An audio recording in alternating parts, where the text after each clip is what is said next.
আসসালামু আলাইকুম। সবাই কেমন আছেন? আলহামদুলিল্লাহ আমি ভালো আছি। আশা করি সবাই ভালো আছেন। আজকে আপনাদের সামনে আর একটা নতুন রান্নার ভিডিও নিয়ে আসলাম। আজকে আমি বাড়িতে বানিয়েছি চিকেন কোফতা। তো কোফতাগুলো এখানে বানিয়ে একটু জাল করে নিয়েছি।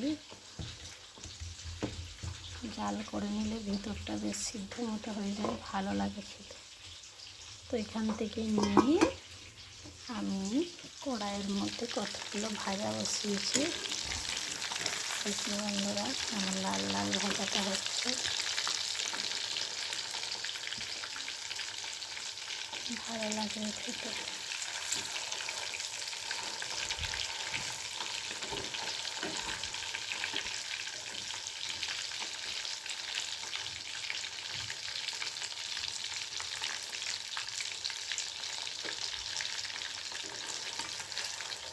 কোফতাগুলো আপনারা ভাত বা রুটি, পরোটা সবাই সাথে খেতে পারবেন,